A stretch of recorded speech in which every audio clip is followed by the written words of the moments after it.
விஷயம்.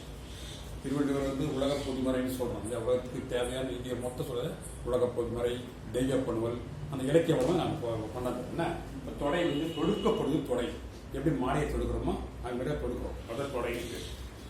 இது 8. இது வந்து மோனை தொடை.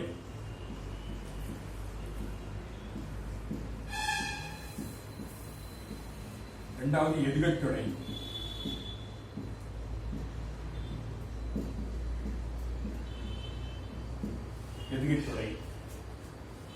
அடுத்தது முரண் தொடை.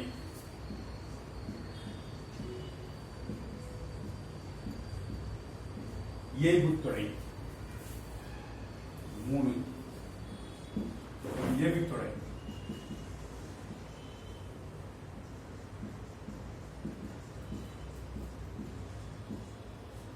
அஞ்சாவது ஏகுத்தொடை. அஞ்சாவது அளபடைத்தொடை.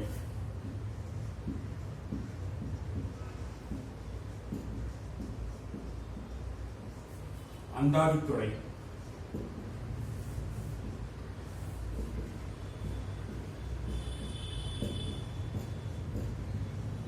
அந்தாதித்துறை. செந்தொடை, இரட்டைத்துறை.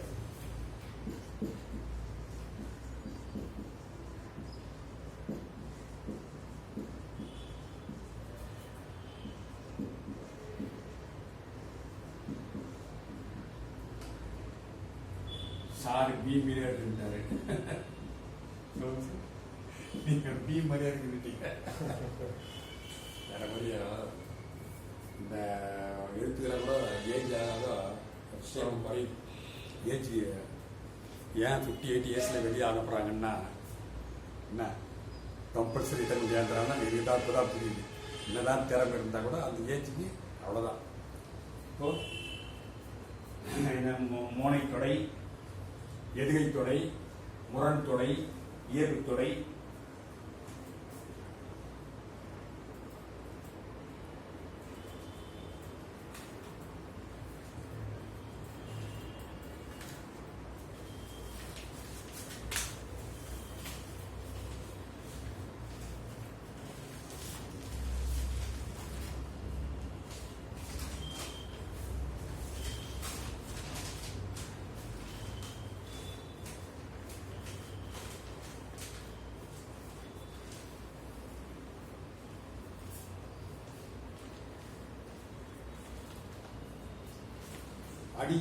அடிகள் டேஷ் வகைப்படம் கொடுப்பாங்க இல்லையா? 4, 5, 7, 5 நமக்கு விட தெரியும் இல்லையா? டக்குன்னு 5 போட்டுடலாம். அடிகள் 5 வகைப்படும். அடிகள் 6, 5 வகைப்படும். குரலடி, சிந்தடி, அளவடி, நெடிலடி, கடிதடி. எந்தெந்த பாட்டுக்கு எது இதெல்லாம் வந்து நம்ம கரெக்டாக அப்புறம் அது பெரிய லெவலில் போடுறோம் இல்லையா? அடுத்தது தொடை. தொடை வந்து 8 வகைப்படும். தொடுக்கப்படும் தொடை இருக்கணும். மோனைத்தொடை, எதுகைத்தொடை, முரண்தொடை, ஏகுத்தொடை, அளபடைத்தொடை, அந்தாதித்தொடை, இரட்டைத்தொடை, செந்தொடை. இல்லைங்களா? கடைசியில் கொஞ்சம் வகுப்பை கொஞ்சம் இனிமையாக முடிப்போம்.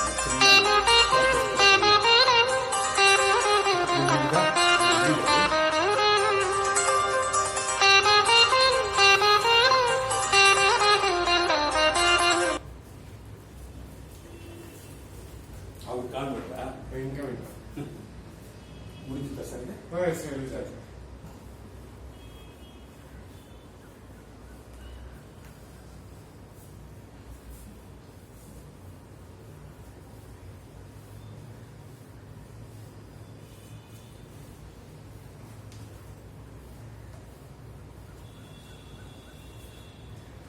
இப்போ இன்சொல் வழி, தீசொல் வழி போட்டுக்கலாம்.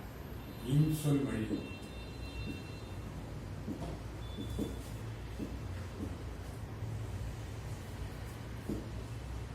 தீய சொல் வழி.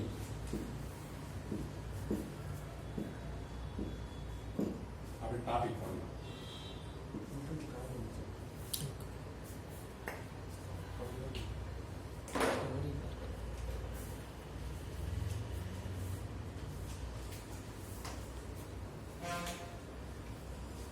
இன்சொல் வழி, தீய சொல் வழி. இன்சொல், வன்சொல் சொல்றேன்னா எது சொல்றேன் இல்லையா? இன்சொல், வன்சொல். இப்போ என்ன பிறர் மனம் மகிழும் இருக்கும்.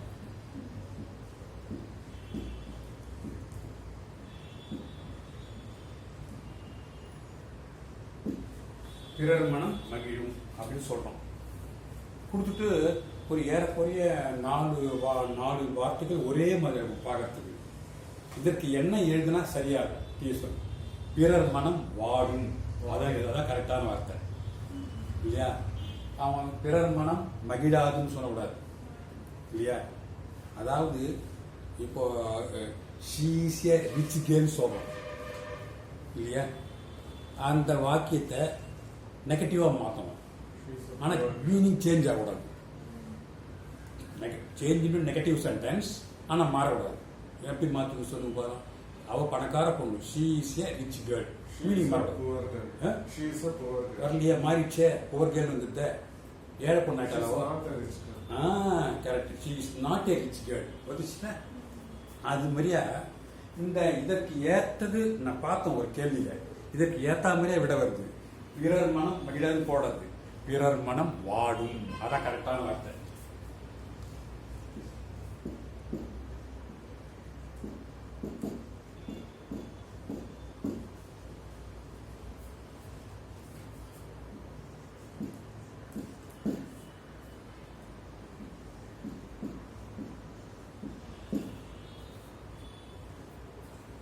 ஏறக்குறைய நீங்க இதுக்கு ஆப்போசிட்டா அது வருது இல்லையா? மகிழ்னா வாடும். என்ன உன் முகம் வாடுன்னா மாதிரிதான் இருக்குது, அப்படிதான் கேட்கறாங்க. கவலையா இருந்தா அப்படின்னு அந்த வார்த்தை சொல்றோம், வாடின மாதிரி இருக்குன்னு சொல்றோம். அந்த வார்த்தை பயன்படுத்தும். அதே போல அறம் பெருகும், அறம் தேயும், அறம் தேயும்.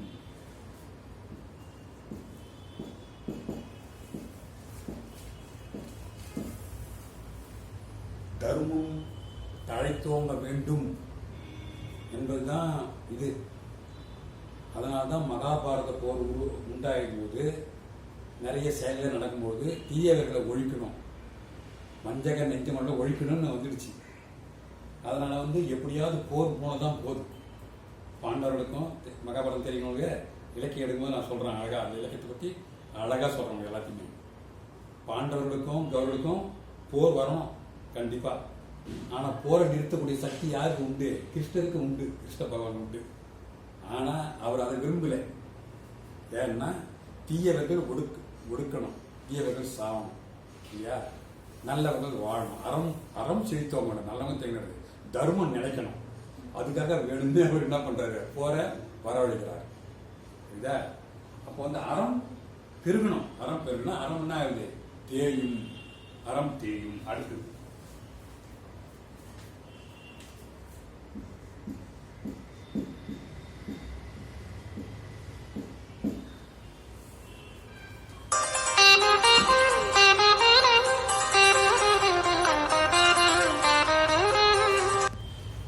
புகழ் பெருகும். இதை எதை மாத்தாலும் சரியா வரும் நினைக்கிறீங்க? புகழ் பெருகணும். புகழ் உங்களுக்கு நல்ல காரியங்கள்லாம் செஞ்சா உங்களுக்கு புகழ் பெருகுமா? நல்ல காரியங்களே செய்யுமா அப்படி சொல்றாங்க. இதை புகழ் குறையும் சொன்னா சரியா வருமா? வருமா? புகழ் பெருகும் அழியும், பெருகுன்றது அழியும் வராது. அதனால இதை எப்படி மாத்துறாங்கன்னா, இகழ் பெருகும், உன்னை இகழ்வுகள் அதிகமாவாங்க அப்படின்னு மாத்துறாங்க. சார் சொன்னதும் என்ன சார் சொன்னீங்க சொல்லுங்க? புகழ் அழியும். புகழ் அழியும் கரெக்டு தான். ஆனா புகழ் புகழ்ச்சி வந்த உடனே ஒரு புகழ்ந்து பேசணும்னா அது அழியக்கூடிய ஒரு இது கிடையாது. புகழ் புகழ் நிலைத்து நிற்கும் தான் நம்ம படிக்கிறோம். புகழ் நிலைத்து ஓங்கும், நிலைத்து நிற்கும் தான் சொல்றோம் இல்லையா? அதனால அழிவுன்றதை விட இகழ் பெருகும்னு எழுதி போயிடலாம். புகழ் பேர் என்ன பண்ணிடலாம்? இகழ போட்டுடலாம், ஈஸியா இருக்கும்.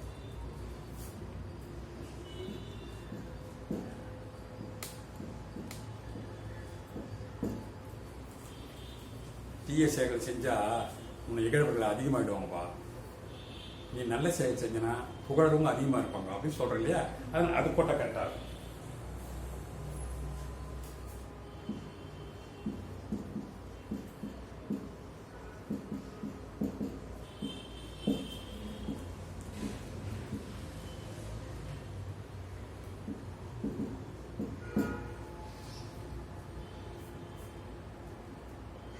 நல்ல நண்பர்கள் சேர்வர். சேர்வர் போடலாமா சேர்வர் போடலாமான்னு எனக்கு டவுட்டா இருக்குது. நான் பார்த்தேன் ஒரு புத்தகத்தில் சேர்வர்னு வருது. கோயில்கள் கரெக்டா கோவில்கள் கரெக்டா இல்லையா? நம்ம அதெல்லாம் நிறைய ரிசர்ச் பண்ணிட்டு இருக்காங்க. கோவில்கள் கரெக்டா கோயில் கரெக்டா எல்லாம் அதுக்கு ஒரு வித விளக்கம் தரேன். அதே மாதிரியா நடத்துனர் கரெக்டா நடத்துனர் கரெக்டா நடத்துனர் கரெக்டா நடத்துனர் இதுவும் நான் அதுவும் நான் தான் இல்லையா? இதுல எது கரெக்ட்? கீழே இருக்கு மேல இருக்குது.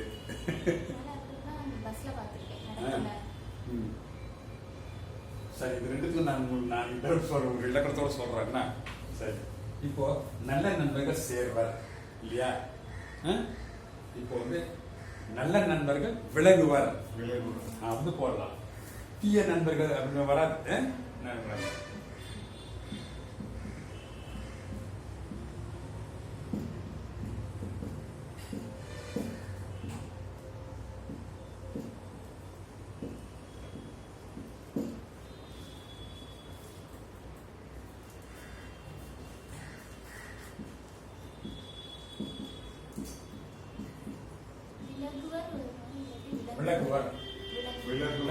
விலகுவர் தான்.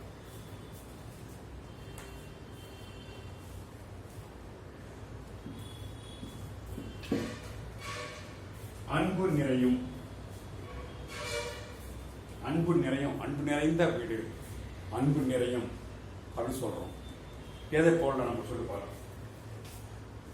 இது எது இந்த நிறையன்றது நீங்க மதிப்பு தரக்கூடாது, முக்கியத்துவம் தரக்கூடாது. அந்த அன்பு தான் நமக்கு முக்கியத்துவம். அப்ப பகைமை நிறையும் அப்படின்னு சொல்லணும். ஏன் சார் அன்பு குறையும் சொல்லக்கூடாதா? சொல்லலாம். ஆனா அதை விட சிறப்பு வந்து இதுதான் கரெக்ட். ஏன்னா இருக்கு நிறைஞ்ச அன்பு ஏன் நம்ம குறைக்கணும் இல்லையா? குறைக்கட்டும் இல்லை, நிறைந்த அன்பு இருக்கட்டுமே, நம்ம அதையும் பண்ணணும். பகைமை நிறையும்.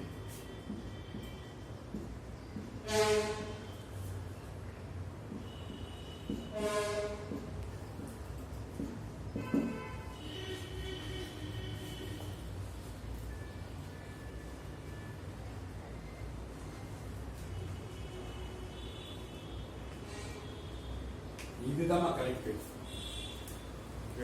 இதுதான் கரெக்ட். ஆளுநர் நீ பார்த்துருப்பாங்க. ஆளுநர் அதனால்தான் இந்த நான் போடணுன்றாங்க. மறுபடியும் மாத்திட்டாங்க. அதெல்லாம் வேணாம், இதே போடுங்கன்னு சொல்லிட்டாங்க. அதை பத்தி எல்லாம் நான் சொல்றேன். அது இருக்கு. ஏன்னா இப்போ அதை கொஞ்சம் இது பண்ணி சொல்லணும். நான் நாளைக்கு சொல்றேன். முக்கியமானது இப்போ வந்து நம்ம என்ன சொல்றோம், இப்போ வந்து பெயிண்ட்னு சொல்றோம் இல்லையா? இந்த பெயிண்ட் அடிக்கிறவங்க என்ன பேரு? பெயிண்டர்னு சொல்றோம் இல்லையா? போட்டா பெயிண்டர் இல்லையா?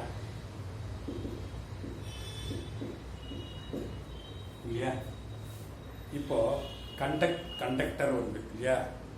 ப்ரொஃபஷனலா வருது. டாக்டர்னு சொல்றோம் இல்லையா? டாக்டர் என்ன லாஸ்ட் என்ன வருது? ஓஆர் தான் வருது. இப்போ இந்த மாதிரியா ஒரு வெர்போடோ அதுமாதிரி நான் கொடுக்குறேன் உங்களுக்கு. அதில் தரேன் ஒரு வெர்போட சேர்த்து ஒரு டூயர் நவுன் பேர். இந்த நவுன் வந்து பெயிண்டர்னு சொல்றோம். ஆனா ப்ரொஃபஷன் வருது இல்லையா? டாக்டர், ப்ரொஃபஸர், ஆர்கனைசர், அது வரும்போது இஆர் வராது. என்ன வரும்? ஓஆர் வரும் இல்லையா? அதே ஒரே வரும்போது ஓஆர் வரும்.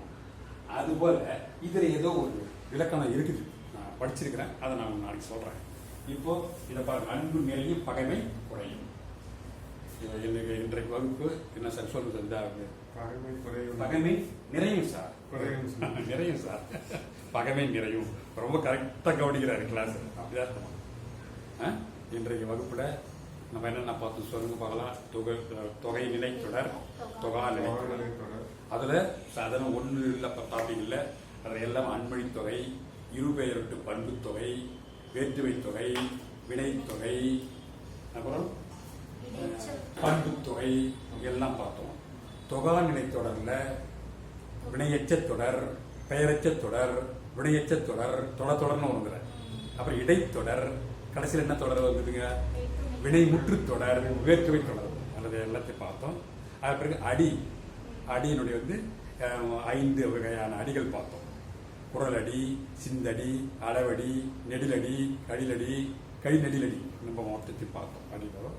அப்புறம் தொடை பார்த்தோம். முனை தொடை, எபு தொடை, அதெல்லாம் பார்த்தோம். அடுத்த வகுப்புல நம்ம எதை நடத்தணும் பார்க்க. இந்த நீங்கள் இந்த நடத்துனதெல்லாம் கொஞ்சம் படிக்கும். படித்த உடனே நான் கேள்வி மூலமாக உங்களை வரவழைக்கிறேன். எப்பவுமே ஆஸ்கிங் கொஸ்டின், கெட்டிங் ஆன்சர், அதுதான் கரெக்டாக ஞாபகம் வரும். எடுத்த உடனே நான் அந்த வழியாக போனால் நம்ம நல்லா இருக்குன்னு நான் நினைக்கிறேன்.